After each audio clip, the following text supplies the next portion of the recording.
Hello, everyone, and welcome back to Gathering of Gachas, the only podcast that focuses exclusively on the games your parents don't want you to play.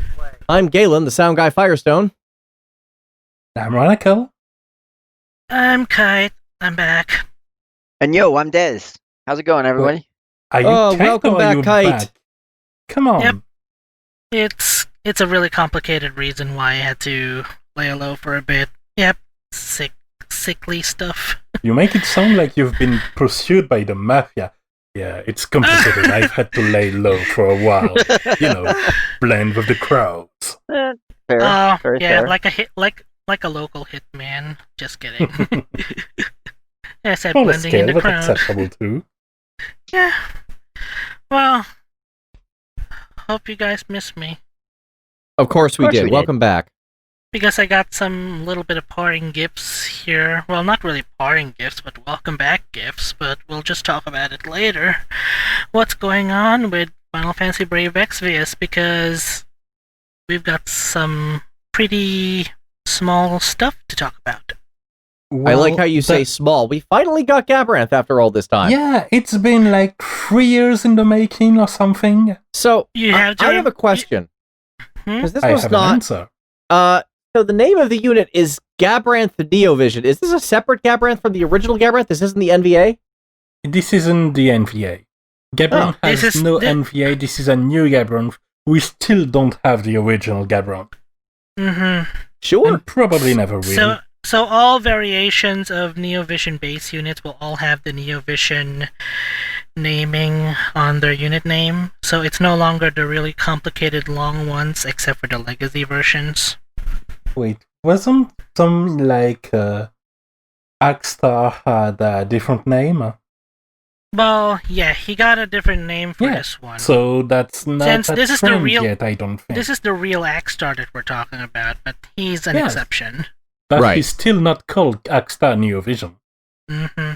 Because it's the real deal. It's not the ones that we all used to know. Yes. But the topic right now is Gabranth. Yep. Mhm. So, as far as his gear goes, TMR is around town, which is the kind of TMR you don't have a lot of and need to make the character's build work. Mm-hmm. Namely, it's HP up 30% and increased defense when dual wielding. So, defense-based true dual wield. Okay. That's interesting. I like it. Yeah, that's how Gabranth the original worked, and that seems to inform that this Gabranth is like that too. Seems that way. His STMR is probably the first armor that defensively is on par or better with Wilhelm's armor. Oh, finally. That Yeah. thing refused to go away for the longest time. I was actually Yeah, kind of surprised at how hard it stayed around. Turns out 110 defense and spirit with 20% HP lasts a long time, but now we have a step up, we have 115 defense and 30% HP. And Okay. lower defense, but a bit of attack and 500 HP as well. So Wilhelm's armor is not dead yet, even with this one coming into battle. It's just a better option for characters that want to use that to actually defense things. Okay. I like it. Nice. And then we have Judge Magister, the vision card, with all 5 judges of FF12 posing. It's very cool. NVA Zargaboth when? Anyway, go on. And that was the rallying cry for a lot of people, in fact. I really liked Zargaboth. Yeah. I didn't miss OG Gabranth at all, and now I really don't miss OG Gabranth because we at least get a Gabranth now. Yeah, and a lot of people assume that he would come because originally in JP, the NVAs were Balthier and Lowen, but we had Lowen last week along with Elena. So people assumed that was to make room for NVA Zargaboth. But no, he's not on this banner. Hopefully he'll Anyway, come the at some vision point. card- anyway, the vision card is 10% defense from Helm and Heavy Armor twice, and then 20% additional defense for FF12 units. So that's a total of 80%, no, math, 60% defense, plus 80 base defense and 800 base HP. That sounds pretty solid. I'm not hearing anything really bad about that. Yeah. And I would make the argument that he's actually pretty darn good at that point. Like, how is he as a tank? Does he actually, like, do the work? It has the usual problem of being an amazing tool for a problem we don't really have. Got it.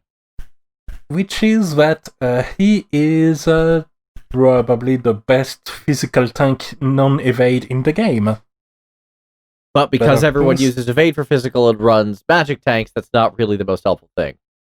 Exactly. Yeah. I mean, there will be some trials which add precision to the attacks. Right. And in this case, he's the absolute best. Otherwise, he's just there and providing some of his other utility.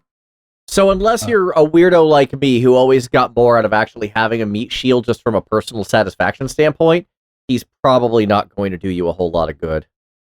Yeah. I mean, he does have some things like 100% fire and dark resistance to all allies available on turn 1, which is pretty nice. Also, an 80% physical damage mitigation he can cast up to 3 times, and also that skill auto-revives him. That sounds pretty good. I'm not hearing anything bad. He has covers, one which can upgrade to increase his mitigation and resistance to defense breaks, and the other that's on a cooldown that adds a 50% general mitigation to all allies. And then he has 2 chaining moves, a Stardust Way move, which also is his provoke, and a Bolting Strike move that's also, like the one before, which I didn't mention, scales of defense, and charges his LB.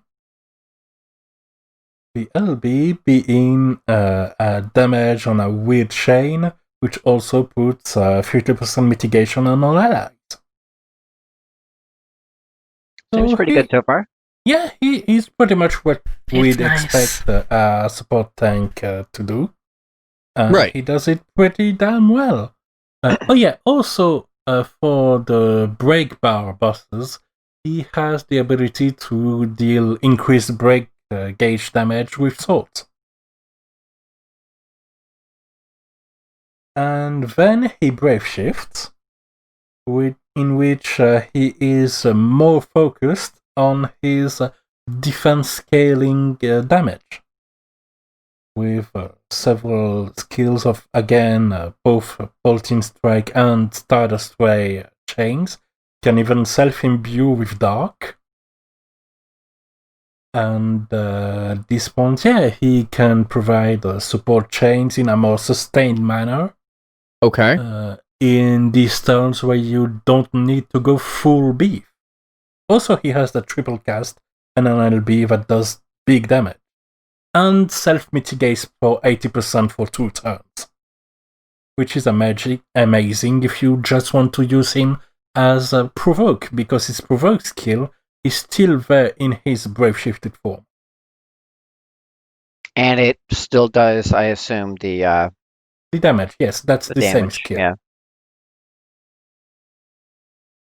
So yeah, Gabranth, he's cool. He sounds like it. Not necessarily one of the mainstay meta-defining characters, but he does a job, and he does another job that builds on his first job, and yeah, we finally have a Gabranth. You finally exist after 3,000 years. That is awesome. I appreciate this. Yes. Mm-hmm. Well, what about the leading man who recently got his Envy Awakening? Well, the leading man's got some chaining moves now. Ooh. He was mostly a finisher Finally! before, and now he decided to take a self-imbuable element, which is lightning, and a chaining family, which is bolting strike. Hey, Honestly, he partners up there's well not- with Fran. Wasn't she absolute mirror of equity? She also has bolting strike. Okay, then they can chain together. Alright, this is good. He still does have one additional finishing move with a pretty big modifier, and of course the ability to triple cast his skills. But there's literally no single shred or scrap of utility in his skill that has been added. Well, unless of course you count his natural 100% bird killer as utility. I wouldn't, it's just more damage. Verb killer. And then he can also brave shifts, which means he can do, check note, damage. That's cool. More damage. Sounds like how people used him before. Yeah, and it's not even that different a way to do damage. Like, he just shoots and that's it. That's maybe a bit narrow for a character. But at least he shoots good. And his new LB Brave Shifted is a lightning elemental finisher. Okay. Now, do people still have to rely on RNG for his, good moves? Yeah, no.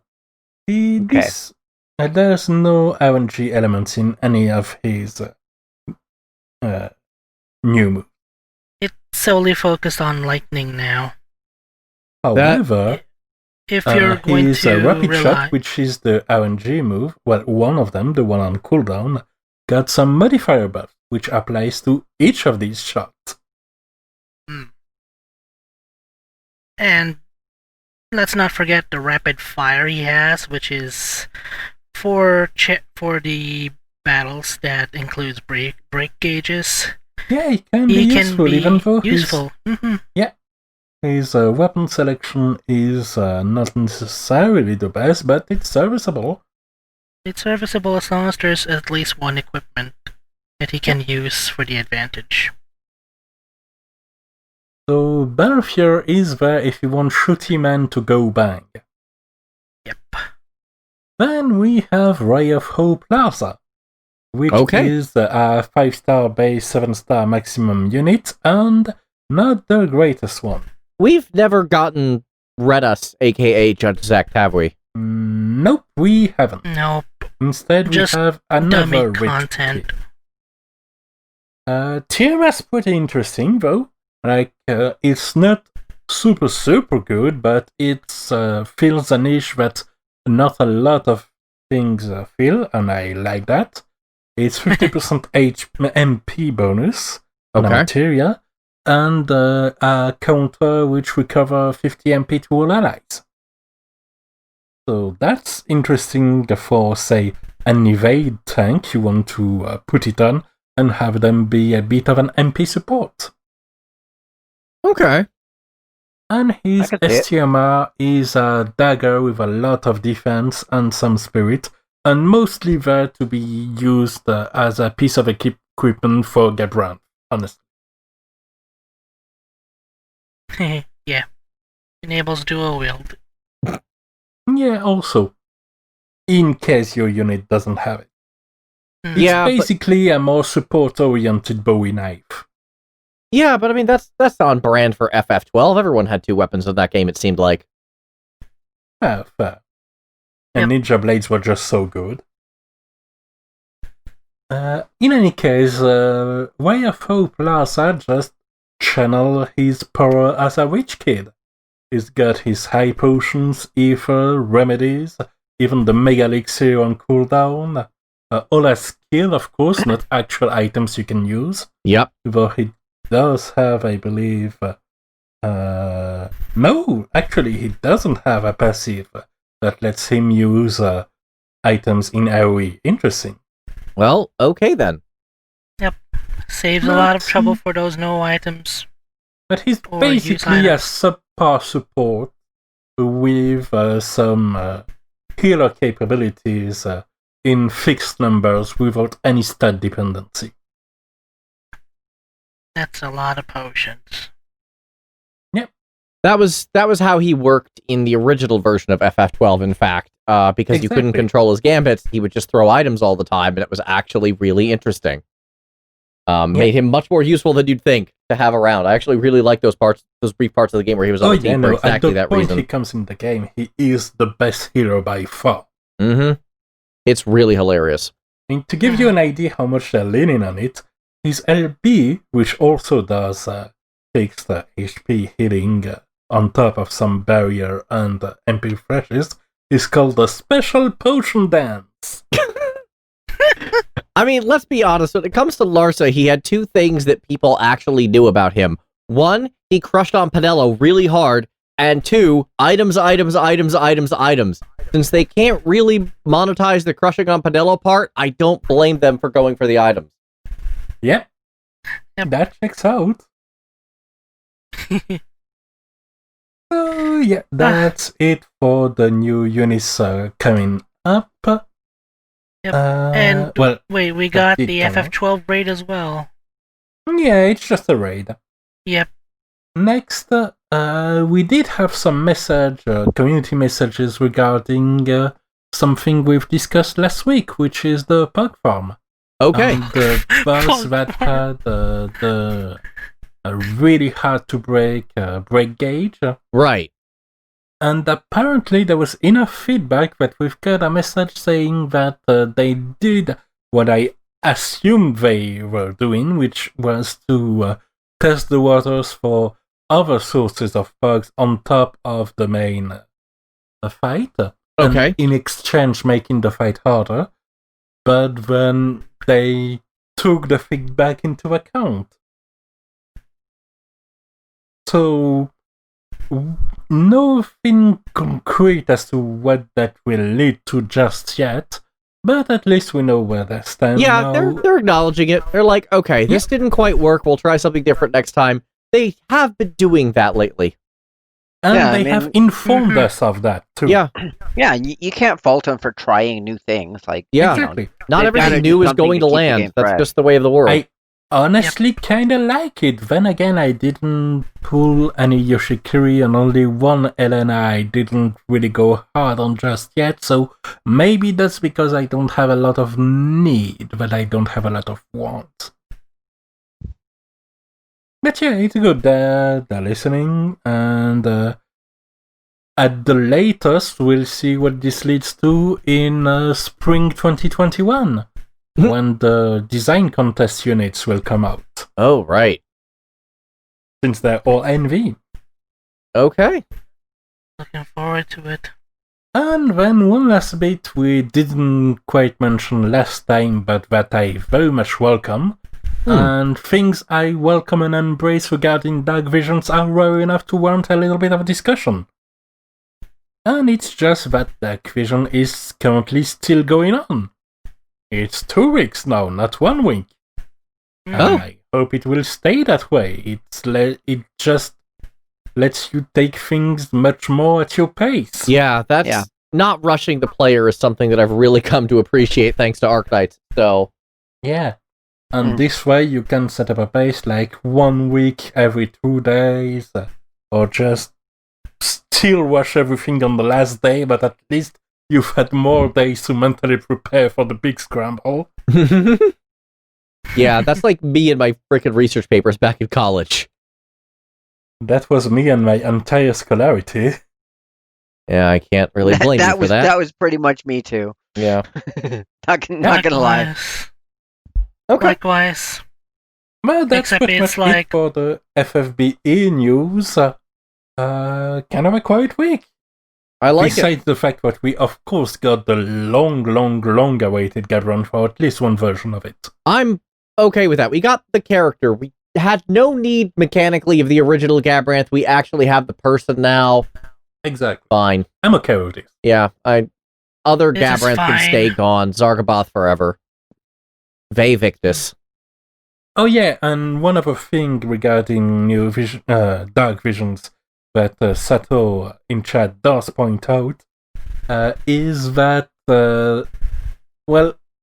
we're having a little bit of a delay between when we get the Dark Visions and when JP got them. So there's a bit of a difference in expected power level, which means that currently over 1,000 players are number one because you can, with enough New Visions units, max out every single stage. Oh dear. No cheating required. Oh dear. They finally found the best way to remove the cheats is to remove the need for cheats. I'm not That's really the sure that's a Galaxy great Brain moral, play. but whatever. I'm not gonna enjoy the nice rewards anymore beginning this season. Because I ranked in 11,000th place and the rewards are not even actually, a now that I 5-star think of enemy. it, how have gone your Neo Vision pools quickly? Let's not talk about it. Ooh. Okay, then let's talk about Arknights. Let's talk about Arknights. Okay, so Yes, Vlad. Arknights Good. had a couple of interesting things going on recently. I'm gonna start with the big technical / mechanical news that's so important. And that is Eyjafjalla's on the Distinction Shop. That sounds like nothing. To people who don't play that sounds like nothing. The Distinction Shop... Especially the Eyjafjalla part sounds like nothing because that's hard to pronounce. It is very hard to pronounce. It's the name of an Icelandic volcano, and she's a volcanologist whose third skill is Volcano, which is just spamming fire everywhere. It's on brand for her, but yes, it's hard to pronounce. Yeah. So Asia, like we call her for short, Asia is ostensibly a single target mage. That is a lie. She is not a single target mage. She is an AoE bomb who has the speed and cost of a single target mage, making her cheap, fast, very powerful, and good on just about every stage of the game. When we last talked about her, you asked me, Rana, oh, I thought she had some drawbacks. No, she really kind of doesn't. Well then, Yeah, she is sounds like a good character to have on a distinction shop. Yeah. So the Distinction Shop is when you pull any 4-star or above unit. Well, 4-star that you sell if you have the max potential already. 5-star you just get distinctions on pull and on token sell for the same reason. Or on if you have them maxed out, yes. Yeah. And 180 of those equals a 6-star on the Distinction Shop, which they change that every 2 weeks. Now, so far, it has been entirely the launch units and Angelina, who was, I think the first real banner. I count her among the launch units, though she technically isn't one. All of which are great units. All of those launch units are terrific. I don't have a complaint about any of the launch units. Let me be clear on that. But they're not Eyjafjalla. They are not Eyjafjalla. Eyjafjalla is a demon. She will destroy your enemies and smite them in cleansing flame for the low cost of 180 distinctions. And now she can do it guaranteed if you have enough currency. Exactly. No pulls required. She did also show up on the banner, which is how that works. Standard banner, and then one of the 2 units on the standard banner gets put in the Distinction Shop. It was her and Magellan. I did my pulls. I got nothing. I shrug at this. I immediately went to buy Eyjafjalla because I was sitting on over 300 distinctions, and I'm like, I'm never going to have anything better to spend this on. Even after I got the actual single target mage COB, I still wanted Eyjafjalla, so of course I'm going to get her. If you don't... Sorry? And COB actually works pretty well with Eyjafjalla because on her second skill, Eyja reduces resistance. Oh to yeah, magic damage. Eyjafjalla can debuff too. I forgot about that. It's really scary how good Eyjafjalla is, and now anybody can get her if they've saved up the currency. So if you play Arknights and you have the distinctions, get her. You want her. I want her. I'm stacked on units. I still was like, she's the top of my want list.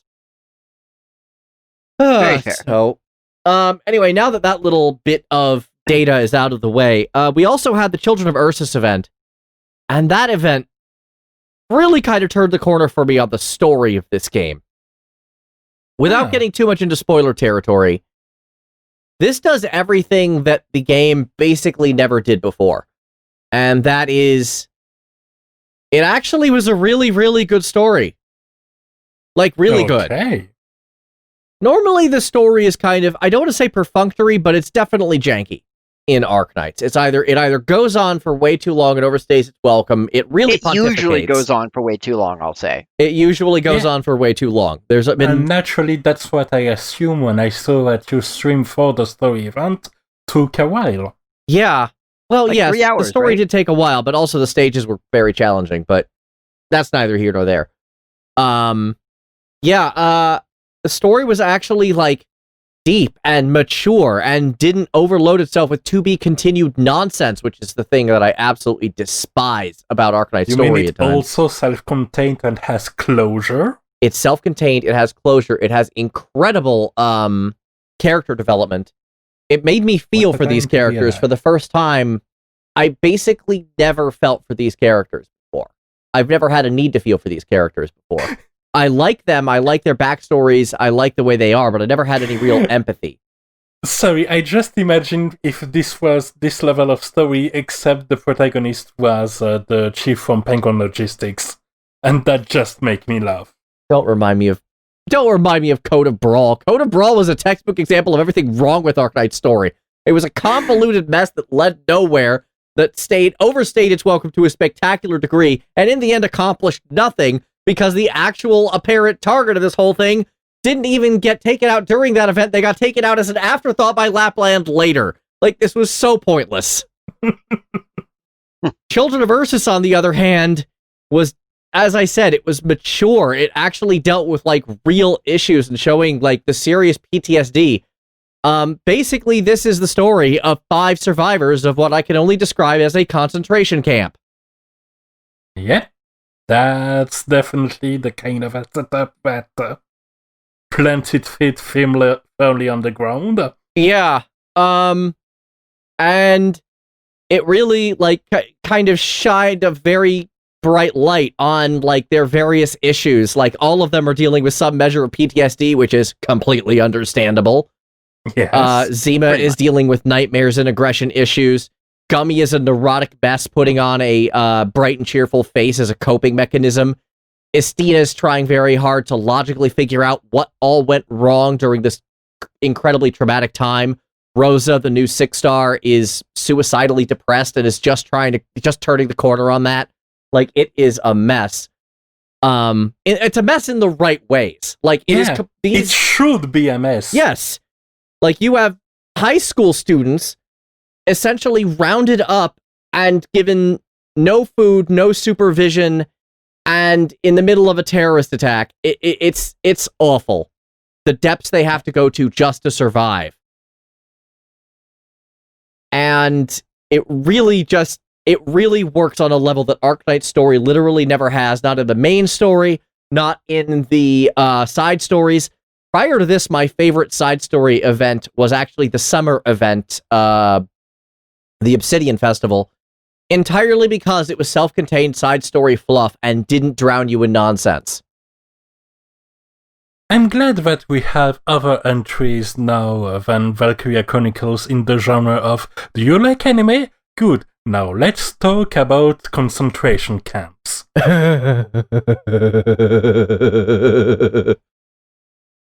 Yeah, it was very, very interesting and scary. No, I really appreciate, and everything was the next level. Like, the characterization is next level. The characterization was next level. The story was actually well written, tightly designed. It really, really worked. And I started seeing glimpses of this earlier. Not much, but like Neon's event, however jokey and side story and fluffy that was also fairly well done if you got the joke, and I did get the joke. The story is very real. I got the joke very quickly. I understood what was happening very early on, and I was able to start making fun of it, and really get enjoyment out of, oh, I see what's happening here. This is all in their heads. It turns out that wasn't actually accurate. It was a movie script. But, I still thought that movie script was hilarious because I'm like, oh, this is the story of a prima donna actor messing with her director, and that's exactly what it turned out to be, and that made me smile, but it obviously doesn't say anything if it's just a movie script, right? Like, you're not getting any real insights. This gave real insights. It was well written, it was mature, it was interesting, it elevated the writing in Arknights to something I genuinely wasn't expecting out of them, and I greatly, greatly, greatly appreciate just what they were able to accomplish with this. And I hope the story continues to this degree. I really do. Yeah. Turns out having a gacha with a good story is pretty nice, and it can be done with Valkyria Anatomia. Yeah, no kidding. No kidding. No, I'm impressed, and I'm glad this event happened, and I hope future events are this good. I really do.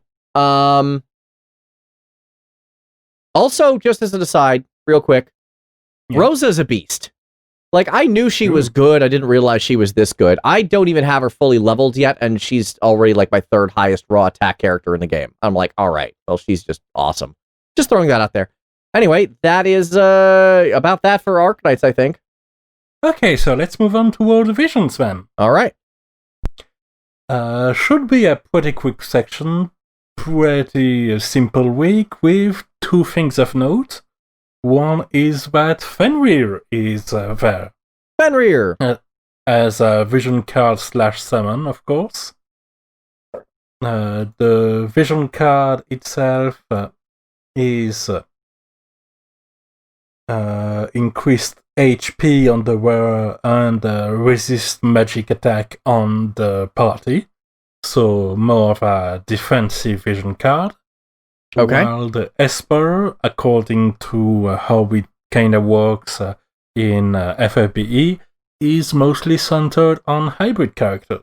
We don't have any true hybrid characters, but there's, for instance, Gilgamesh that's going to really like that because it increases slash attack and magic attack both by 15%.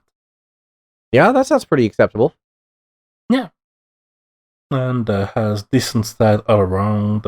Though base magic is definitely a bit low. So it's more of a high attack and also magic as a bit of a support. But not really a chase unit, I'd say. But if you want it, you can have it guaranteed because they're doing again the thing they've done with Diablos, which is the step up that on the final step gives you the unit guaranteed. Oh, that's always nice. Summon guaranteed. So yeah, that's the right thing to do those. And if they keep doing those, I will be very happy. And the other thing we're having this week is a challenge stage, this time against Ifrit. Okay. And if you punch the Esper hard enough, you can get materials for the Rune Blade, which has been added to the game as well, and is kind of a tank sword. Well, great tank sword. Okay. Normally when I hear Rune Blade, I think like a magic weapon or something along those lines. Yeah, this isn't the case. We do have some magic weapons, but other ones, in particular in the sword area with rain and everything. But no, this is a great sword that has a lot of attack as a base, but the passive skills are attack resistance / attack resistance. So great for a tank that uses great sword. I think Whisper is among those. But otherwise not really a hard chase, I'd say. Okay. Especially if you already have a pretty good golden blade, say. But yeah, that's it for all the visions. It's very much a calmer week. Yeah. We do still have the Trials of Reckoning going on, so that's probably the main center of attention is to finish going there. Okay, well, that was an easy segment. Yes, let's move on to another one, namely Fire Emblem Hero. Kite, take it away. Okay. Emblem and friends. So, I recently returned to Fire Emblem Heroes last August, I think, and now I'm playing it again making room from my former game that I recently quit and gave up with for reasons unexplained or unaccounted for. No, you explained that. That's because your phone couldn't run it anymore. Yeah, it's my phone. I need a better device. I've talked about it several weeks ago. But with that away for now, so let's take a brief moment to say that the following content is rated L because the new Mythic Hero is in fact from the original Fire Emblem Heroes cast. It's the lewd fairy Plumeria. The which lewd is- fairy. Yep. A Dolkel Her fur. title when you summon her is literally Lewd Dream apparently, so he likes it Yep. onto that. It's Sure. Lewd Dream. She Suddenly delivers- Fire Emblem rated M. Got it. Yeah, she delivers salacious dreams to mortals. She joins into battle as an Astra-type mythic hero, which boosts speed, and our third dancer for Book 4.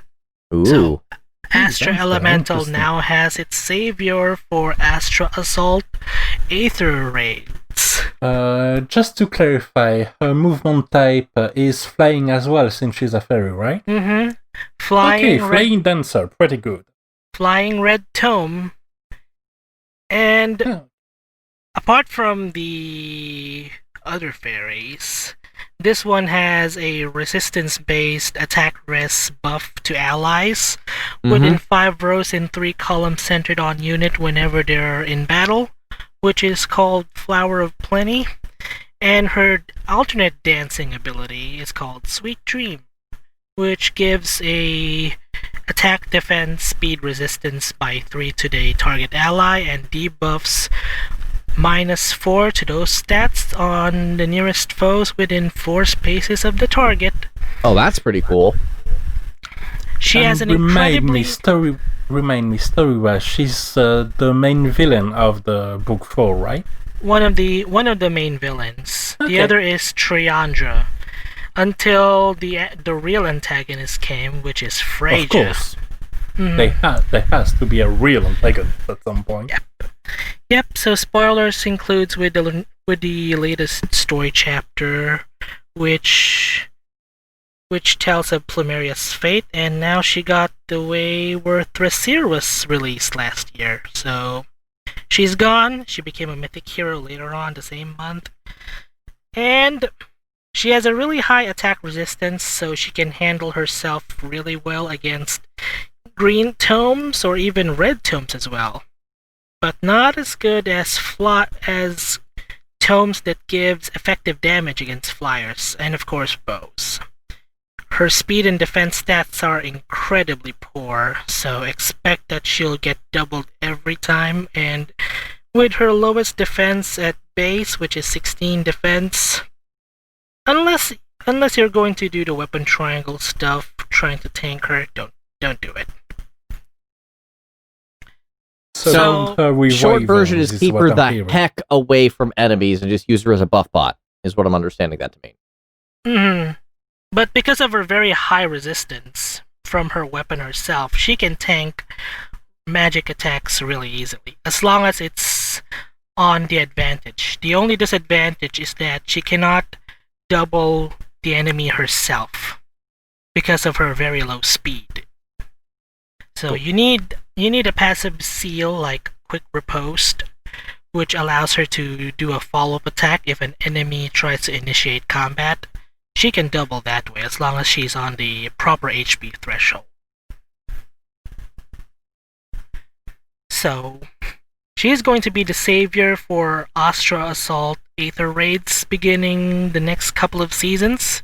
And she's also joining Naga and Altina, which is our first 2 mythic heroes from last year. She's good, unless you've got any other ideas. The summon banner is still available for 3 days left. Some of the featured characters here are the following. We've got Leaf. We've got the legendary version of Seliph. Okay. We've got legendary Ephraim, legendary Lucina, Lilith from Fire Emblem Fates, Yoon from Radiant Dawn. She's the good burb. The legendary version of Celica. The brave hero version of Micaiah. And we got legendary Leaf.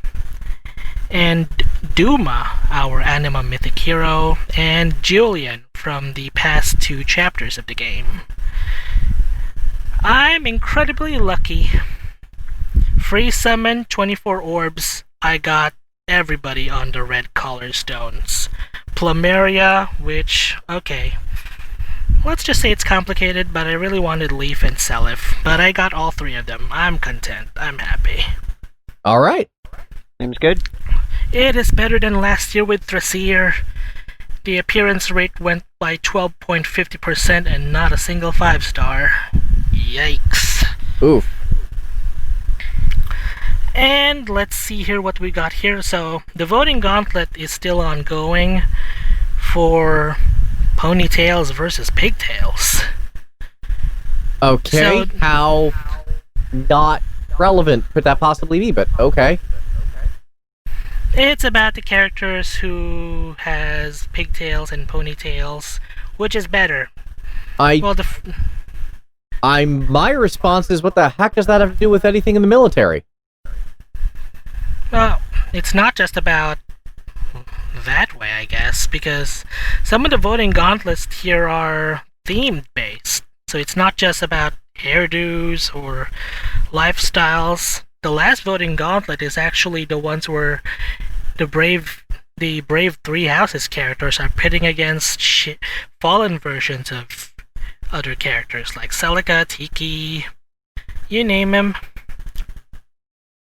But in the To be fair, a lot of these polls slash face-off events have been won by the waifu characters, so might as well lean on that, I guess. Mm-hmm. But That except still that feels weird to me, to be perfectly honest with you. Yes! yeah. As someone who started on the GBA Fire Emblem and enjoy a good story, it is weird. Yeah, like, for me, I've only played Fire Emblem Warriors, but they did not lean on that at all. Despite there being some, like, actual cuties in the game, they didn't go for that even once in that game. Well, So it it's a feels different weird game. that the mobile game is leaning on it that hard, and this is not the first time that I've heard of it. Like, Yeah. Space is saying in the chat, he plays FGO. Like, yeah, FGO is largely about that. That's a big part of its appeal, but that's also been a big part of the actual franchise's appeal pretty much from the beginning. I can't say that's been the case That from what I was understand more from... a part of the franchise from the beginning. Yes, I'm well aware of its origins, and we're not going to talk about here because that's not relevant, but the point I'm trying to make is it makes a lot more sense for something like Fate than something like Fire Emblem, which is largely played very straight. I don't know, there's a lot of girl options in the latest Fire Emblem. I mean, yes, obviously the relationship stuff is, but usually the support... No, that was just play on words on the fact it's played straight. Okay, fine. Okay, fine.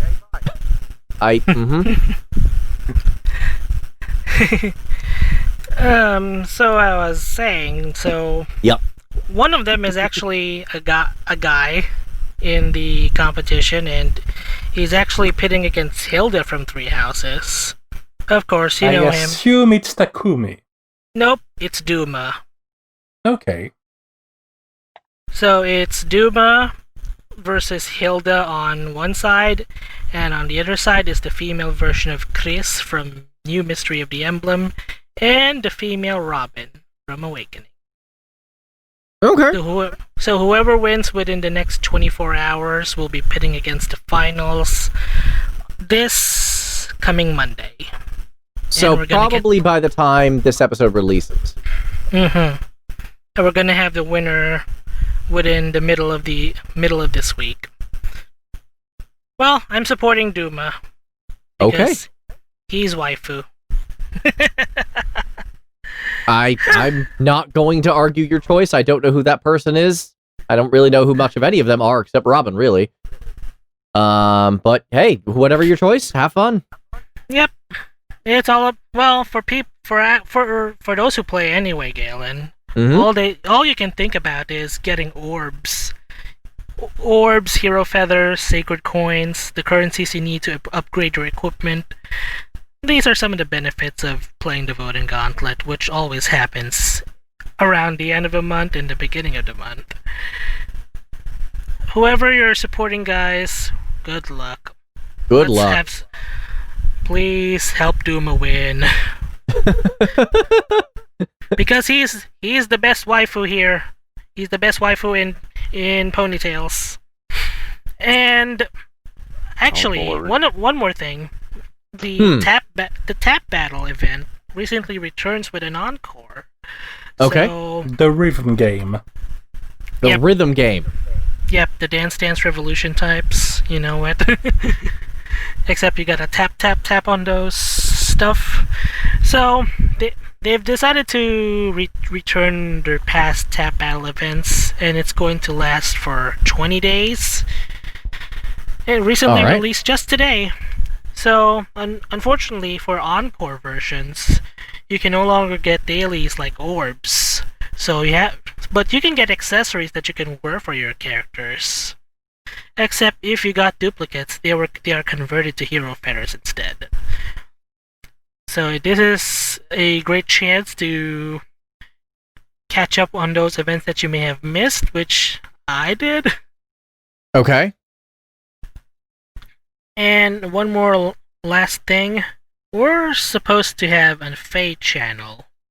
I think we're gonna hope for that within this coming week, because on October 8th there's going to be a version update, which includes the new set of heroes for the Halloween, aka Harvest Festival is what they call in this game. So it's a mystery on who will it be. Who do you think will it be? We'll just have to find out, and I'll talk about it next week. Well, I guess we'll find out. That's all for Fire Emblem Heroes. Okay, then let's talk about what's going to be the big time sink, a brand new game that just came out, Genshin Impact. I've heard of it. Genshin Impact. Time sync is right. Yeah, Dez, you've been playing this, like, I've been playing it, but you've been playing it. Good lord, this game is fun. I heard it almost looks like the beginning. I made let's categories start so we from the don't beginning. spread out. So, first, we did talk about it a little bit and some worries in the last episode. Yeah. About how the launch might have problems and how I wasn't sure my computer could run it. Well, turns out none of these worries were founded. My computer ran it perfectly, and the launch didn't have any single disconnect problem or anything. Nice. So, a smooth launch. We like that. Smooth is good. Yeah. Turns out these are possible. We don't know. I will say the download took a long time for a lot of Yes. people because it's a really big game. Yeah, Yeah, 12 like, gigs on it's- computer. 12 gigs on PC, yeah. Thankfully, they had the preload available, hmm but the download speeds were pretty slow. But once you've launched the clients, you're good. Yeah, pretty much. So let's talk about the game itself. So it's a 3D action RPG. Okay. You get your characters with their combo string and plunge attack and two main skills. Two active main skills anyway. One that's on a cooldown and another that's also on a cooldown but also needs energy, which is a resource you get from triggering elemental reaction. And I think there's some other sources of it, but I don't know them because you cannot put back on display the help messages they show when you there unlock were a new function. couple of starting tech issues that I really had issues with. My biggest issue, as you all know, I stream. My biggest issue came immediately, and that was there are no resolution options before you have character control. Yes. So I was stuck. You cannot access the options menu at first. Yep. So and I it's was supremely annoying. That is not good design. Don't do that. Don't ever do that, game designers. Have your options available as you start, or even as part of a launcher. We understand you want to fire things off in a bit of a firework, but nobody, not a single person in the world, started a game and went, ugh, I can't believe they allow me to go in the options menu first. What a drag. Pretty much. While we're on the issues that absolutely should be solved as soon as possible, controls. Yeah. They work quite well by default as it stands, but they are not remappable. Correct. I suggest they are remappable. They are not. You can click on the key to change it, and it is useless, which is especially annoying for me because I'm on an AZERTY keyboard and not a QWERTY one. Yeah. So I cannot move forward unless I switch to QWERTY mode, in which case I can't type anything. Or I just write things weirdly. Yeah. So I will say that Geiser, who has joined us before, has said that they've announced that that's something they're working on. Yes. So they know that this is an issue, but it's not there yet. And we know that this is an issue, and we're reporting on it. Correct. And I'm glad they're at least willing to fix it and recognize that this is a thing, but yes. Yeah. Similarly, there was a security concern about how the anti-cheat was running in the background even when the game wasn't launched. They prioritized hard and solved that on the day after the launch, I believe. That's good timing. Yeah. I didn't start until 2 or 3 days after launch, I don't think, so that actually worked pretty well for me. Yeah.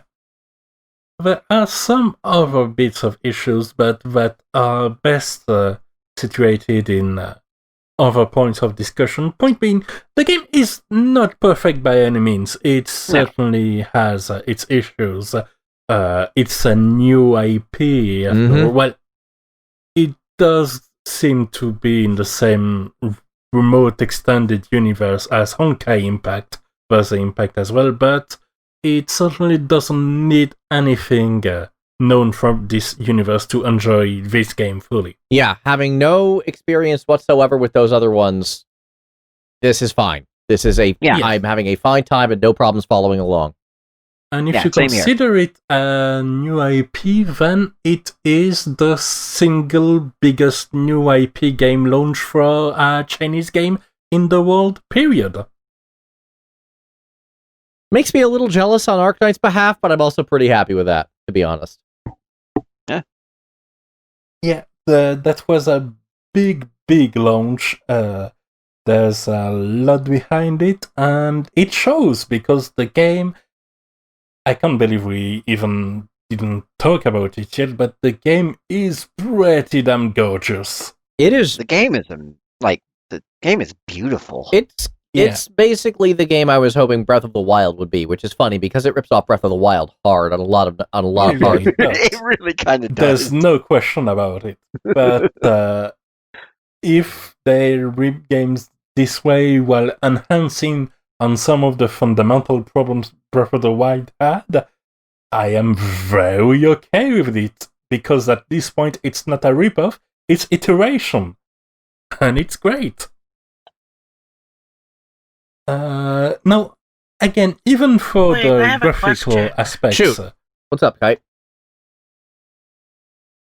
Well, I mean, where can you play Genshin Impact? It's on PC, PS4, and mobile. Yeah, both iOS and Android. Wait, PS4?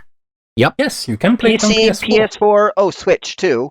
Oh, Switch too. They launched it, at least that's what I heard. Yeah, right? Holy... That's the thing with this game that really got me. And here's my single biggest complaint about it as a gacha game.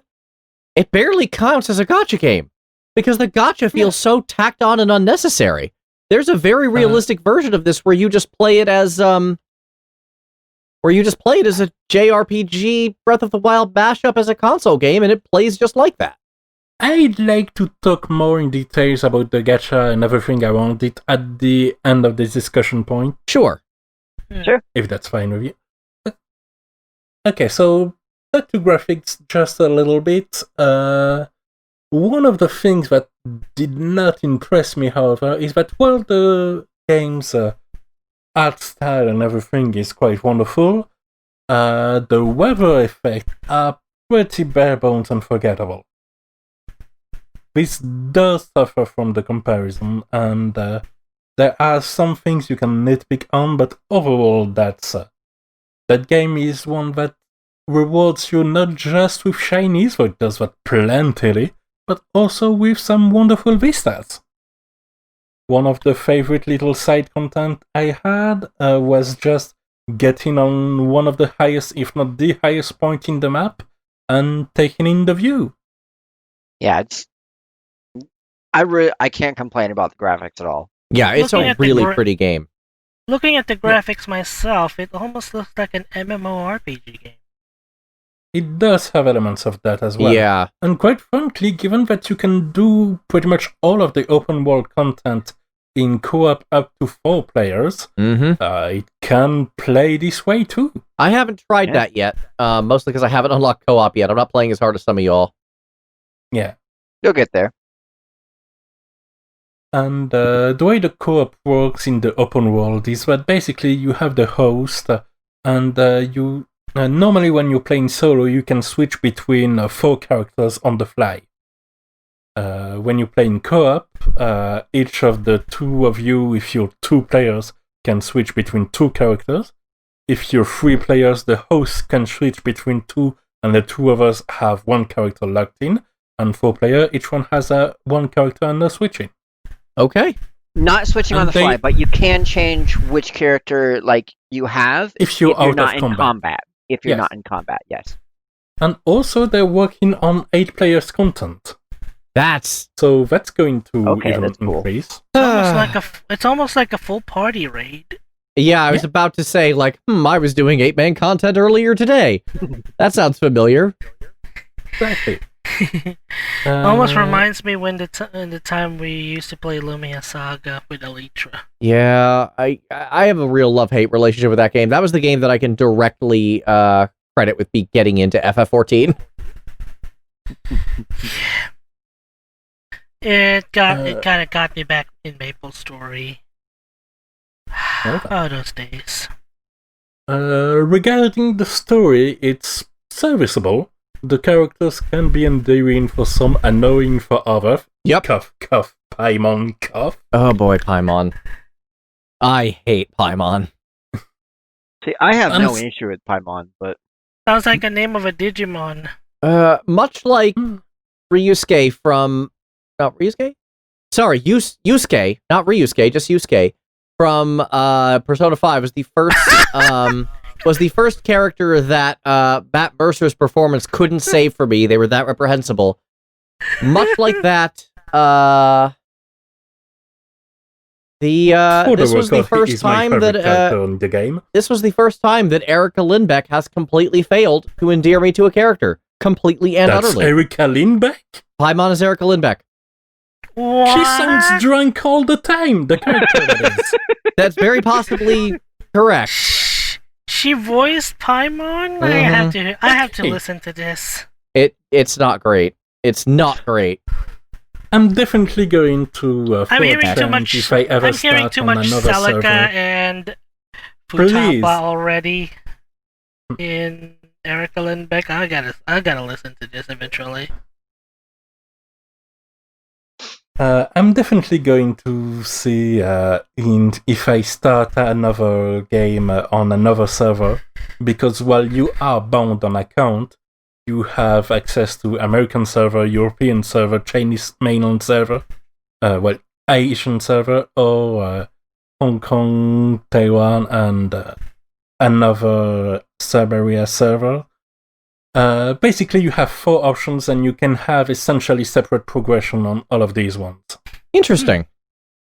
And in this situation, I imagine I'll change the language of the voice actors just to give a change, because the game is dubbed in Chinese, Who are some of the in familiar Japanese, voice actors in English. who are in English? The only one I know, and this is only because Geister was the one who told me, is Erica Lindbeck as Paimon, which threw me completely off because she does not sound like anything I'm used to out of that.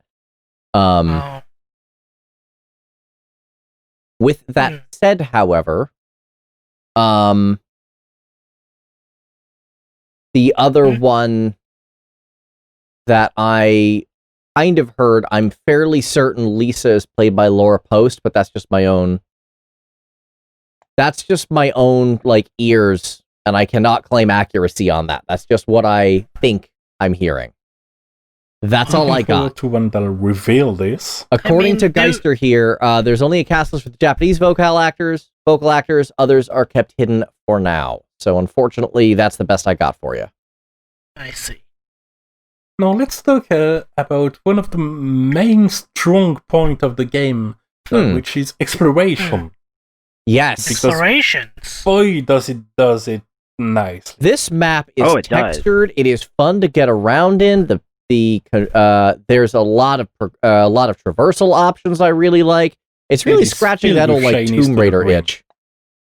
Basically, if you at point A and you cannot see point B, you will see treasure chest to open between point A and point B, guaranteed. Yes, Pretty there is much, also yeah. very much for Shiny Collection, which is speaking to me on a primal level. Yeah.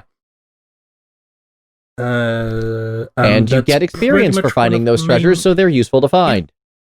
Not only experience, you get relevant items to enhance your weapons and artifacts. And All characters. the equipment of sorts, and your characters, and you even get some bit of what can turn into the pool currency.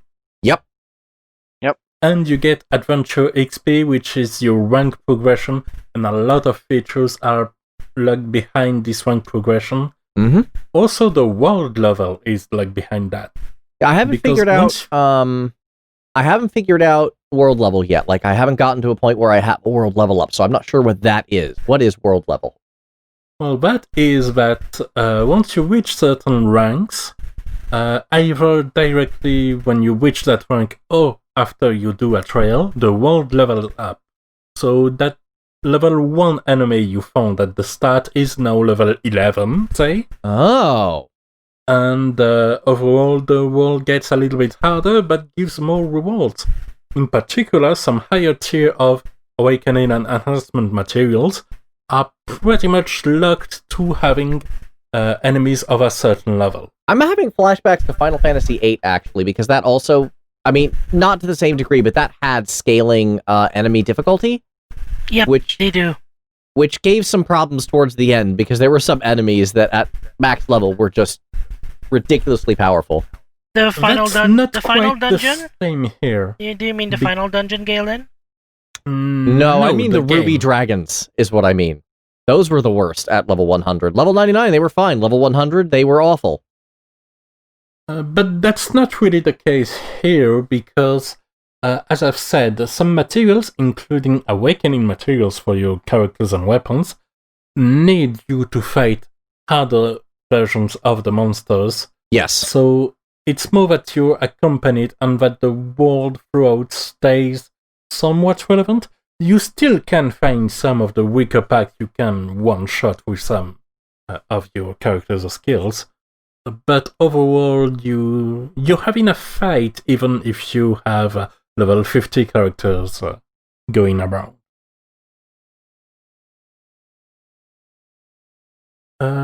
So let's talk about some characters. Okay, let's talk about some characters.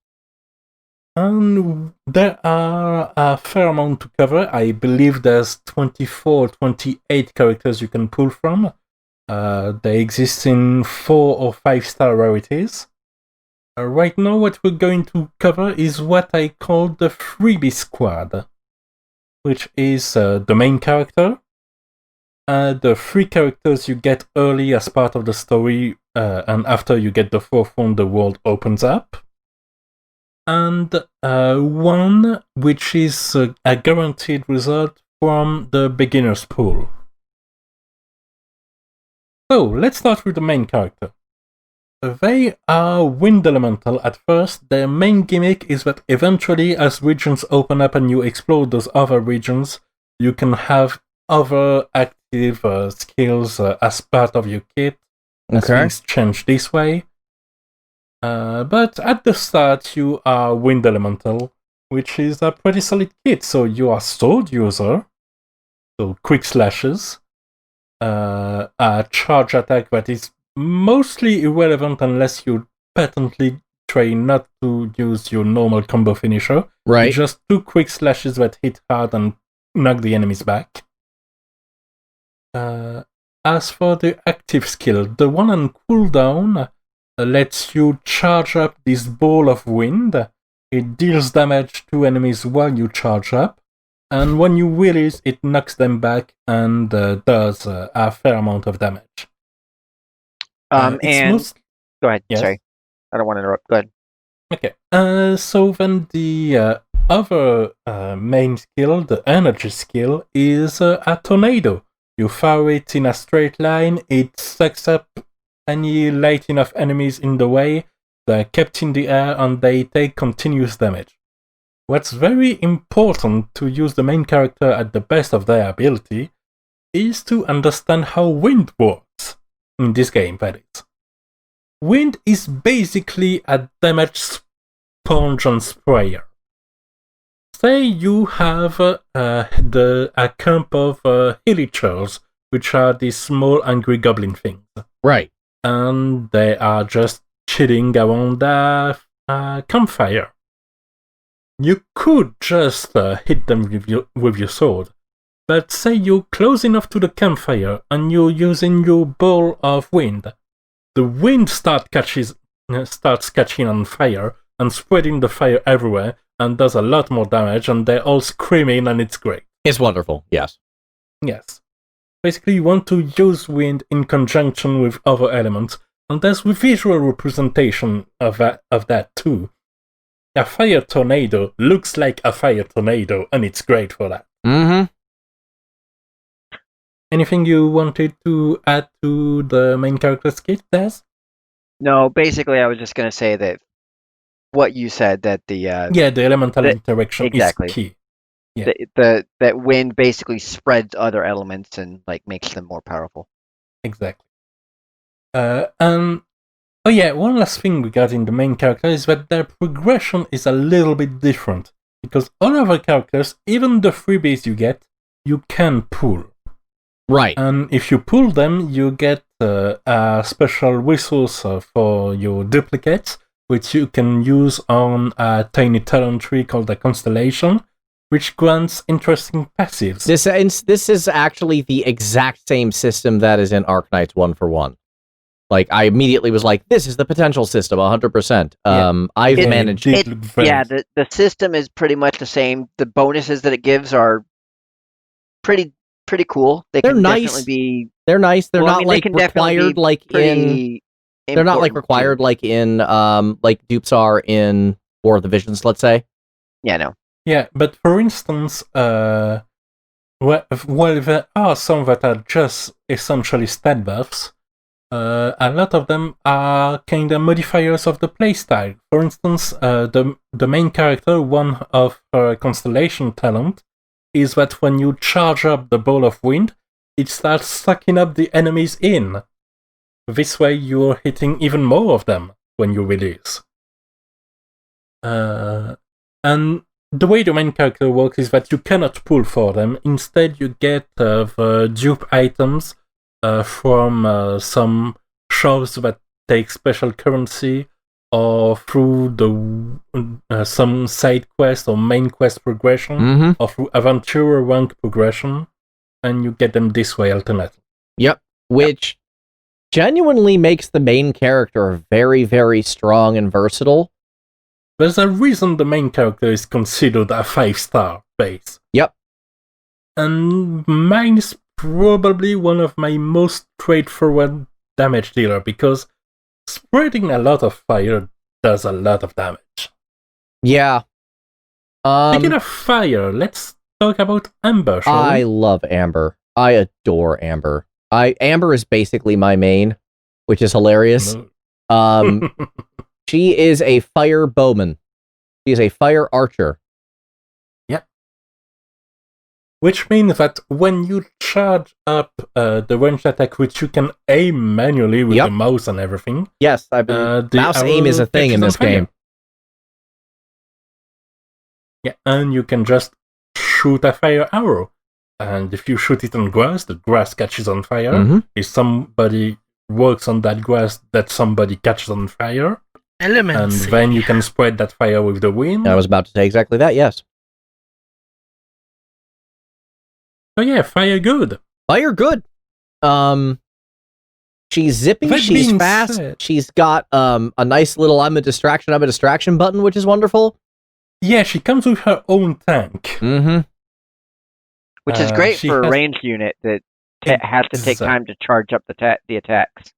Yeah, she wouldn't work nearly as well without the Baron body.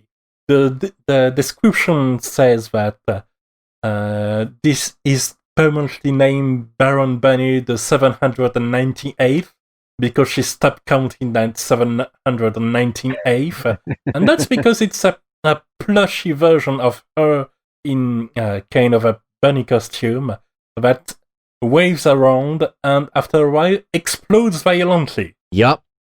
Which is Or wonderful. explodes if it takes enough damage. Correct. Yeah. One thing Or I haven't if you tested, get can you her- detonate it yourself? Like, can you shoot at it to make it blow up? You Not can shoot until it you to- get a dupes. dupe of her. You need, two dupes, you yeah. need 2 dupes, and then you can shoot at the feet of the Baron Bunny, and it explodes, dealing 200% more damage for the Ooh. explosion. So it's a total of 300%. So total Yeah. of 300. So what you've just told me is I'm really hoping for 2 more Ambers to show up. I'm very happy to have got that second tube of her. Good. Wow. Yes. Okay. And her energy skill is exactly what you'd expect from an archer character's big attack. Rain It's of a rain arrows. of arrows. Yep. It's Which a do fire split damage. thing. Our Yeah. fire will blot out the sun. It's good Exactly. stuff. It's pretty small. You have kinda to explode your Baron Bunny stone to be able to hit all of your enemies, but the area gets bigger eventually. And it's just good damage. Fire damage at that. Yep. One thing I did notice that Geister just brought up is that she does in fact have this game also has basically a distinction shop in Paimon's Bargains where you can do the exact same thing, get enough currency from pulls or free pulls or whatever, and get characters for it. Exactly. Yeah, she's very much a mainstay in a lot of team because having fire on demand is very good. Having fire on demand is good. Archers are very, very cool in this game because of mouse aiming, which is incredibly unique. It makes the gacha... it makes it feel like less like a gacha game. Yeah, it's a lot skill-based. I suppose there's... tell us a little bit about your encounter with slightly higher level enemies than your characters. Well, so I started out this game, it was like a day or two after launch. Yeah. And we've talked about the open world exploration a lot. And I was exploring and I was level 6 and I was beating up like level 20 enemies. Yeah. Yeah. Levels matter for stats, but if you can not get hit, you can defeat enemies at a much higher level.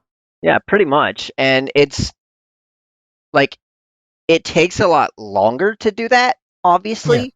Yeah. But the fact that they just let you go around and beat up not within reason, whatever you want. Like they do have some limitations, like you can't go to certain areas before you're a certain level, or Yeah. do certain dungeons before you're a certain level. But but you can tackle the big level 36 cube pretty much right from the start. yeah, you can. There's And not only that, it's a good boss to fight for that, because these world bosses have very dodgeable attacks. Oh yeah, they do. Yeah, I got that. I killed the wind version of that when I was like level 20. Yeah. So yeah, good design in that front too. Yeah. Now then, shall we talk about Kaya? Sure. Let's. So Kaya is an ice swordsman. His main combo attack is a bit different from the main character. It's a bit more speedy. Yep. And the last strike teleports you a little. Yeah, it's a back attack, which is very nice. You get a good backstab in there. Yeah. I don't think you get bonus damage from the backstab or anything like that. I don't think so, but it's good for positioning, especially since, unlike other games that shall remain nameless, this one doesn't have enemies that can quickscope you, so you can actually make progress. Yeah, he is pretty speedy. His cooldown skill is pretty speedy too, recharges pretty fast, and it's just a burst of ice in front of him. Yep. Which is very nice for freezing stuff and freezing water too. Which I've actually used to cheese getting to somewhere in the world that I really had no business getting to. Again, open world exploration, everybody. Yeah. Yeah, turns out when you see a boat in the distance far, far, far away, you can actually get on board, and people start asking, what were you doing? And you only answer is, I don't know, I was just checking, I was curious. Yep. Can you teleport to that boat? Does that boat have a teleport point on it? One of the boats, once you get there, you can actually have a ferry that's unlocked to get back to it. There are several boats in the world. Nice. I don't think I even know which boat you guys are talking about, so I'm going to look forward to seeing that. Excellent. I don't know which boat he's talking about. I'm just like, oh, there's a boat you can go to. Apparently, there's a permanent boat you can go to. Several. I like it. Yeah. Back to Kaya, his energy skills is that he surrounds himself with 3 floating icicles that do damage to whatever they hit, and they stay for a while. Yep. I gotta be honest, in terms of just raw moveset, I actually prefer Kaya as a swordsman over the main character, but the main character is more powerful just because of how versatile they are, which is a real shame because I don't really find myself with a need of having two different swords on the team. I get more out of having a more varied group.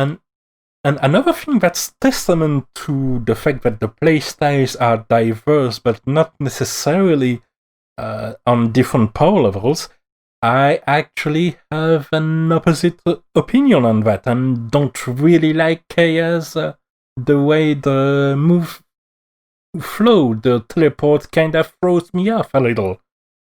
And that's fine, because he's still a cool character, he's still my only cryo-elemental character. Yeah, he's the only ice guy that I'm aware of so far, though there might be others in the gacha.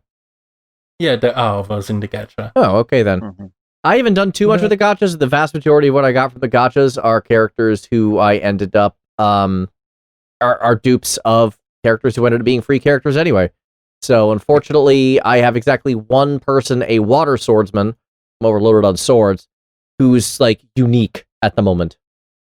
Well, I have the exact same amount of non-guaranteed characters. I've had the most rotten luck on the gacha. This gacha but I'm still enjoying the brutal. Game. One thing that's important to note about, say, not only Kaya's elemental skill, but also the Baron Bunny and other things like that, is that if you switch to the character, use a skill that lasts a while, and switch to another character, the skill stays, You can play the main character surrounded by chaos icicles, for instance. Yeah, there's a lot of that. I've been using that with Barbara's Regenerate, in fact. Mm-hmm. Yeah, that's pretty much one of the main ways to use her to heal others. I've been using that to create combos, for instance, with two characters that have different elemental skills that deal damage in small amounts but regularly. One of them summons a sort of turret that shoots big pellets of lightnings, and the other fires several waves of AoE fires. When you mix lightning with fires repeatedly, you have enemies that explode again, and then explode again. Nice. Indeed. Talking about lightning, let's move on to Lisa. I like her, and I wish I could use her more. Lisa is our first mage, and she has a very interesting playstyle as well. She does. So first, her basic quick attacks are auto-aim. Yep. Which is pretty convenient. And if you charge it, it's a nice conal AoE. Most important, though, is her elemental skill. When you just fire it up quickly, it fires a little ball of lightning that searches for the nearest target and deals just a little bit of damage, nothing too big. But then the enemy has a little one on them in lightning kind of crackling effect. You can stack it up to 3 times. If you charge your cooldown skill, by the way, if you don't, the cooldown is like 1 second. It is exactly 1 second. Yes. To charge it though, the cooldown gets longer, 15 seconds, and you have to charge it for a while it stay in place. But you have this big circle around you that grows and grows and grows, and when it reaches max level, you can unleash it to make lightning bolts fall down on everybody in the circle. And if they have stacks of energy on them, they take way more damage. So it's a big way to just start up making the stacks and then unleashing it in one big burst. It's pretty satisfying.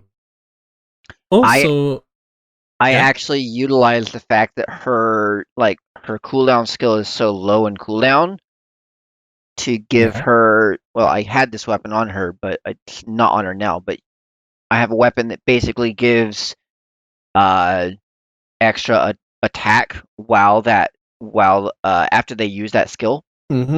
Yeah. You have some weapon interaction that can get crazy. Yes.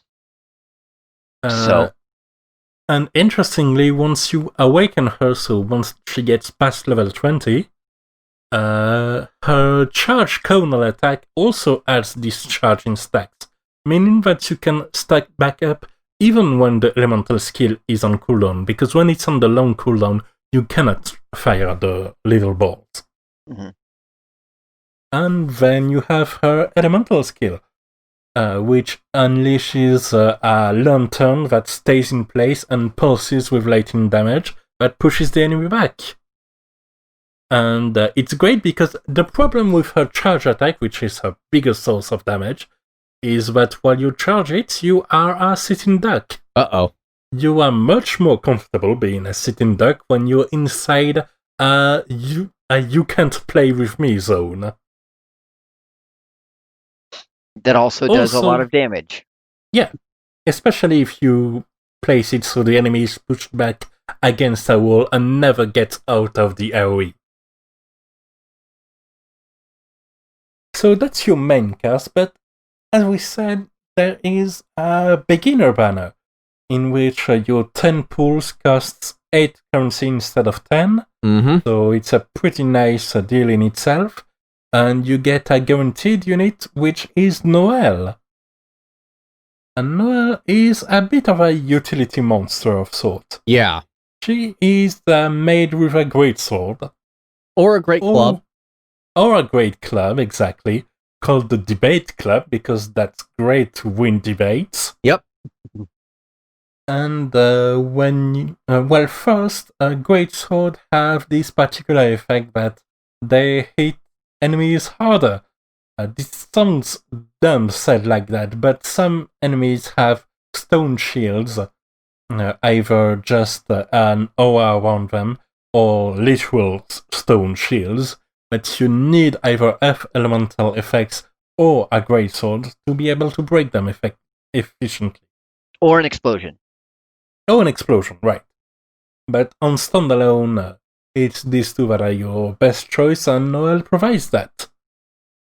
When you charge her attack, she goes full spin to win, doing repeated damage around her, and eventually unleashing a bigger strike at the end. This attack has all charge attack besides archers aiming down sights, costs stamina though. Not gacha stamina. Literally, you can run only that long stamina. Yes. The stamina you also use to swim, climb, and dodge. And glide and jump and a few other things. Exactly. Which means that she is pretty interesting to manage that as well in this area. Then you have her active skills. Her E is a shield, which just absorbs damage, and when you pop it up, it deals a little bit of earth damage. It also, as an earth elemental effect, can trigger crystallize, which means that if you're hit by an element, you get immune to that element for a while. Not quite how I found that it works. I found that if you hit the enemy who is like affected by that element, they generate a crystal, and then when you pick up that crystal, then that gives you an immunity to that element. Yeah. Correct. Again, can't check it back because we can't make this pop-up appear again. Yeah. Right. Which is very annoying that there isn't a tutorial encyclopedia. I'm actually like, Yeah, that's definitely something they would have to solve. Yes, yeah. I hope they add one. Yes. Again, another thing that's very interesting about this shield is that the animation to make it pop up is very quick. Which means that you can use it for animation cancelling. Yup. Because the last hit of her combo strike is very slow, and sometimes you don't want to knock an enemy back. Conveniently, this means you can just go 1, 2, 3, reset 1, 2, 3. It does have like in a a gacha game. I know, right? It does have like a 20-second cooldown, so... Yeah, so you can do it infinitely. Right. But it's there as an option, and for an initial burst of damage, it's amazing. Also, when the shield is up, you heal. Yeah. Every strike you deal has a 50% chance to heal damage dealt to Noelle, or any other ally in the party that's not up yet. So Noelle is a damage dealer, a tank, and a healer. Did I say damage dealer or damage healer? You said damage dealer, tank, and healer is what I heard. Okay, good. That's what you said. Yep. Yeah, she is the Holy Trinity rolled up into one. I actually don't like her playstyle so much. I get that she's powerful, but her attacks are just super slow and just uncomfortable to me. I don't really like how Greatsword feels. Yeah. That's fair. That. There are some other Greatsword characters that can really build up on the ability to go surprisingly fast with a Greatsword. Yeah. But Deluxe like is a my main base. person. All that.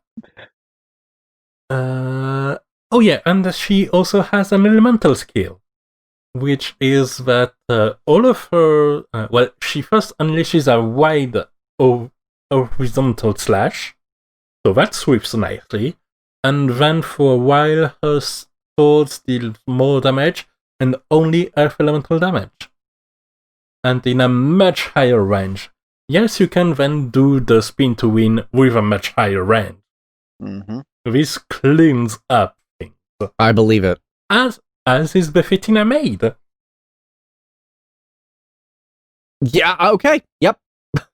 I have no argument to that at all. It's literally called the big sweep for that.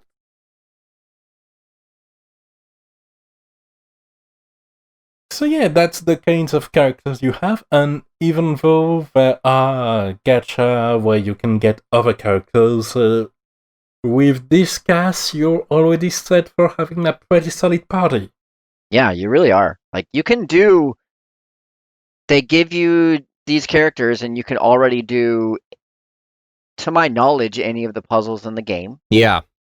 They don't lock puzzles behind drawing on the gacha, which is obviously the right way to go. I would be very Exactly. angry were that not the case. Yeah. And, they give you multiple different classes. You have I guess 5 different kinds of characters between the swordsman, the great sword user, the Arms, bows, and catalysts. yes. And though you don't have a polearm user and you don't have a water elemental character in these 5s, eventually at level 20 you unlock a water healer mage and a polearm fire damage dealer. The pole arm fire damage dealer, you do have to do some other content that just unlocks at level 20. And I it's will very say, good content too. yeah, it is. It is really good content. I will say that the highest level enemies in that content, in order to unlock that pole arm character, the enemies there get up to level 45 for the highest one, and it's They real can hard get to take pretty them mean. down without having something similar to that level, like level But at the 35 or 40. very But you can do it. And at the very least, the main gimmick about this part of content called the Spiral Abyss is that you have to go through several floors, each floor composed of 3 chambers, each chamber being a fight, and you have some buffs you can get through either the floor or the chamber that you pick at each new chamber. And at each floor, there's a buff that heavily favors a certain element combination. So like the first, you deal more electric damage and overloads get much bigger. On the second, it's more ice-centric. And the third one is wind-centric. Conveniently, you have a wind user as your main character. Yep. So you can just stay close to where some of those treasure holders throw dynamite at you, and then use the dynamite to make everybody catch fire. I gotta remember that for when I get there. It's really cool. It sounds like it. Especially since the damage from your air skills is dramatically increased, and the damage from any elemental thing you spread is even more increased. To like triple the damage. Yeah. Also, this arena, unlike the 2 previous ones, doesn't have walls. Which means you can ring out enemies with a tornado. I like. Talk about yeeting them off a cliff. Having played Arknights for a long time, the Sparta kick strategy is one that is near and dear to my heart. Oh yeah. And this is the second 300 reference I've managed to squeeze into this podcast so far, and I don't know how I pulled that off. I haven't watched that movie in years.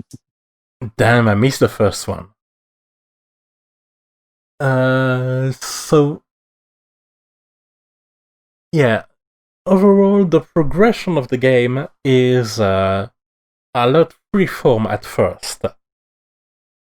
Like you get a lot of rank XP and loot from exploring around, and that's how you get most of it. But that doesn't mean that it completely rejects the fact that it's a gacha game. And there is a conventional energy system. You only unlock the ability to really use it at some point, but pretty early on. I think it's level 12. Yeah, something like that. At level 12, you unlock the rifts, which are pop-ups on the world that helps you with your gold or experience income. Yep, I've been doing that lately. That's the sanity. I've been playing too much Arknights. That's the I know, right? Exactly. And after that, you get some other stuff, like the ability to gain loot from some of the big world bosses, that lets you ascend your characters. Mm-hmm. You get weapon ascension materials. You get skill ascension materials, because you can level up those too eventually. I'm going to be very interested to see how that plays out. Yeah, and you even get artifact sets.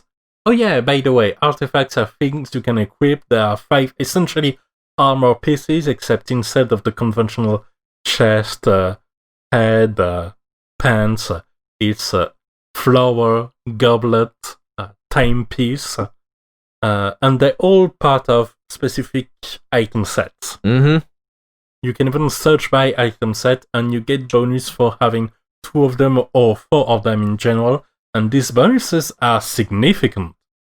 Like, literally the first set you get is he's 1003 HP when you have less than that. Yeah, and that's one of the earliest sets. That's the Adventurer set. And then I like the Sojourner set, which is just a giant pile of flat attack. Like, yeah, I think the Sojourners is attack and crit, if I'm not mistaken. Or something like that. Damage, something like that. And overall, they've done a really good job at making sure the character passives from the constellations and the weapon passives and the set passives all feel very impactful. Yes. Yeah, I would agree with that for sure. It really lets you build your character differently. Like, one of my archers is my best melee damage dealer. Explain because that. Of her. Okay, so I have a weapon that lets me deal, which is a bow named Rust, that lets me deal 40% increased damage as long as I'm not aiming, and 10% diminished damage if I'm aiming. I combine that with her familiar, which shoot enemies at close range, and even if the familiar is not up, she gets a little ball floating around her that deals half my damage as additional attacks. So I just auto-aim shoot everything with her, and it's great. Even for enemies that are resistant to her element, because the additional shot for the little ball are physical and not lightning. Similar to me on my main character, actually. Yeah. Yeah, and you can really build and synergize the characters like that, and it makes you feel smart, which is something that's really satisfying. Very fair. I like it. Yeah. And overall, the thing with this game and the world is that the world is extremely vast and peppered with shinies, and some of the things can pop unexpectedly. For instance, there are little random events that are just groups of monsters doing things like hunting a specific boar or trying to bully a villager or something like that, which provide you some additional little quest rewards, companionship XP and money and the likes. But the chests are limited in how much you can get from the puzzles and the likes. So at some points, progression from this kind of starts stalling out, at which point you do have to transition from gaining the ranks this way. I mean, I say at this point, I can tell you it's around level 28, 29 on the adventure level. You start stalling out this way and have to rely more on the repeatable content that depends on this stamina system. Got it. And there's this transition that you have to operate. What I find really interesting, though, is that when they'll eventually add new regions, that will mean more exploration content, and a new player that will start will have more ways to dash through the first ranks and catch up this way. I think that's really smart design. Okay. But you do have at some point to accept that you're transitioning from a game you can play 12 hours in a day to a game you're logging in, doing the content a little bit, and then logging out, waiting for the stamina to recharge. Yeah, that's fair. but I am very curious about how the events are going to play out in particular. That one intrigues the hell out of me. Yeah, do we have any word on when an event is going to hit? The closest thing to a clue we've got is that the current featured banner for Venti is ending in 2 weeks, and some spare change. So I presume we'll get something at this point. Might be just a banner, but I hope it's we'll get the first insight on what Genshin Impact events look like. I would be very interested to see how that plays out. Yeah, and since we brushed on the topic, let's talk about the gacha and the monetization in general. The gacha feels so tacked onto me. Yeah, it's not even like, say, FFBE, where at some point you have, hey, by the way, you can summon visions, these are these things. Okay, now let's pretty much never mention them again. You don't even have that here. It's just, you do your stories, here's your mission for the day, you're going to save the world this way and this way, thank you very much. By the way, you can summon characters. Yep. And they don't even tell you that you're allowed to summon characters. It just, the option opens in your menu and that's all the info you get. Exactly. It's real weird. And you don't really need any of the characters in order to progress the story or play the game. No. You don't. Yeah, exactly. I've been kind of treating it as just a mashup of a JRPG and Breath of the Wild, honestly. Yeah, and it works this way. Yeah. But the gacha is indeed there, and there are temporary banners that have a certain currency, and a permanent banner that has another type of currency, where you can get those at the same rate from the Primogems, which is one of the things you get in the world from opening chests and doing quests and pretty much doing any of the content. Yep. That's not repeatable anyway. And so then you can get either 10 pools or 1 pools.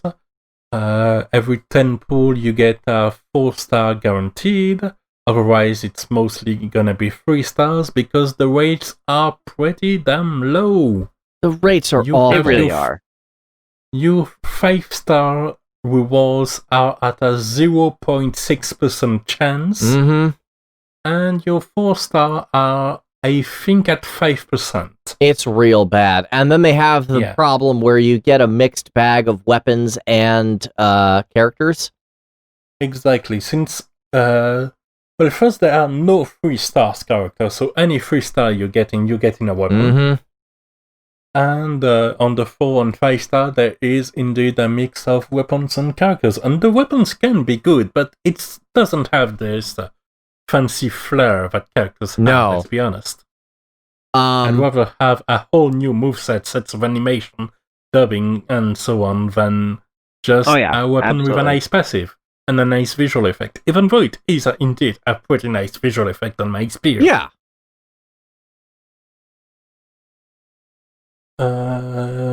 What else? You can get a little bit of a subscription that doesn't lack any feature behind it.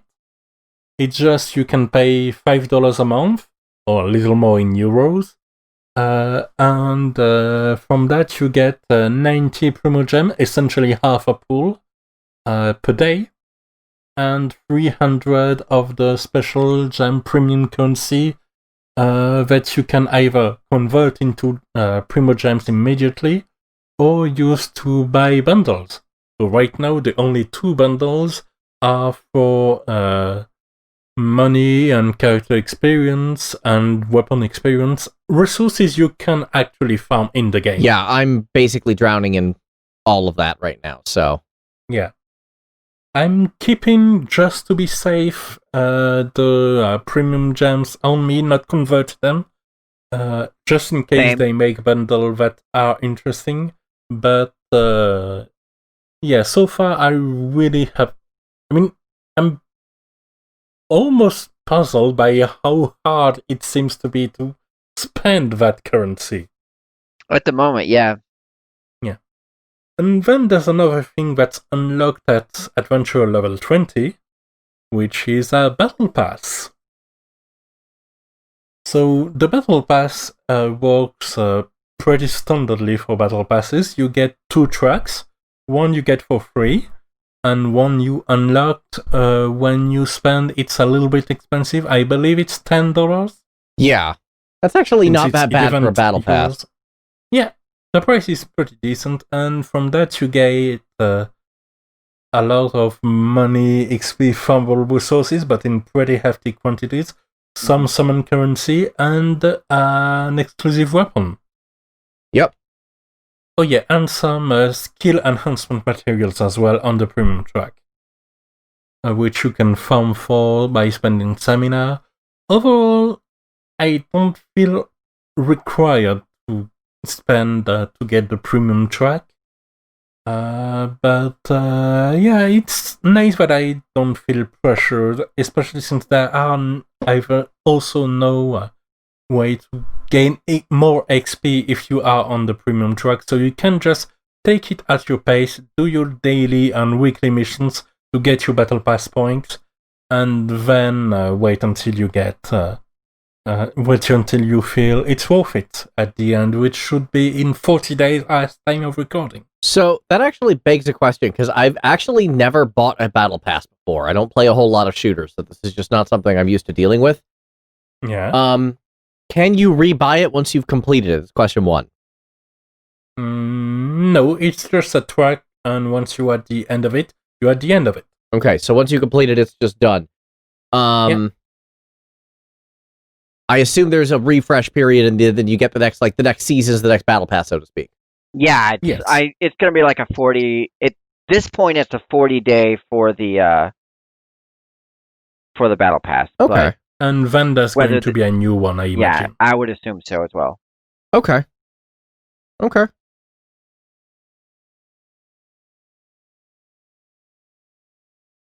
That's a good bit of data, to be honest.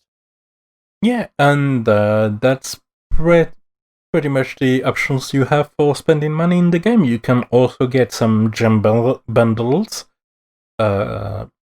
Again, with the currency that you can convert into Primogen, which you can convert into summon currency. Right. And but aside from that, it seems honestly pretty light in that regard, which is kind of weird to have the pressure that is low on the pushes to spend money directly, but high on the gacha rarity.